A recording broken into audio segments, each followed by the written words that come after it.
సమ్మక్క సారలమ్మకు వచ్చే భక్తులందరికీ కూడా స్వాగతం. మరి అనాదిగా మనము జంపన్న వాగులో స్నానాలు చేసి తర్వాత దేవునికి సమ్మక్కకు సారలమ్మకు గోవిందరాజు పగడిద్దరాజులకు కానుకలు చెల్లించుకోవడం అనేది మన ఆచారం, అనాదిగా వస్తున్నటువంటి సాంప్రదాయం. కొంతమంది దానికి భిన్నంగా మరి డ్రింక్ చేసి వాగులోకి వెళ్ళి స్నానాలు చేస్తారు. దయచేసి అది చాలా ప్రమాదకరము. మరి వాగు పెరుగుతూ ఉంటుంది, నీళ్లు కూడా మరి ఎక్కువ ఉన్నప్పుడు మీరు అందులో దిగి ఇబ్బంది పడుతూ ఉంటారు. అక్కడక్కడ గుంతలు కూడా ఉంటాయి వాగులో, కాబట్టి అది ప్రమాదకరం.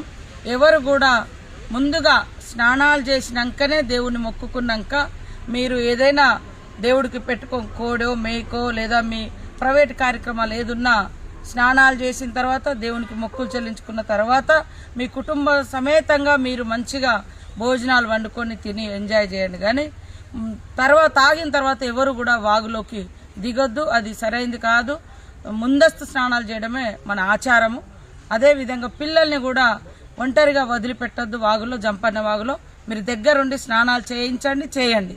ఇది మంచిది, మీకు కూడా బాగుంటుంది. మీరు అందరూ కూడా సంతోషంగా దేవుణ్ణి దర్శనం చేసుకొని మరి మొక్కులు చెల్లించుకొని మీరు తిరిగి ఇంటికి వెళ్ళేంత వరకు కూడా మీరు సంతోషంగా ఉండాలి. మళ్ళీ 2 ఏళ్ల తర్వాత మీ కుటుంబ సమేతంగా వచ్చే విధంగా ఉండాలనేది మా అందరి ఆలోచన. కాబట్టి ఎవరు కూడా తాగి జంపన్న వాగులోకి దిగొద్దు, పిల్లల్ని ఒంటరిగా వాగులోకి వదిలిపెట్టొద్దు. ప్రాణాపాయం ఏర్పడుతుంటాయి. మీరు జాగ్రత్తగా ఉండాలని మీ అందరికీ కోరుతాను.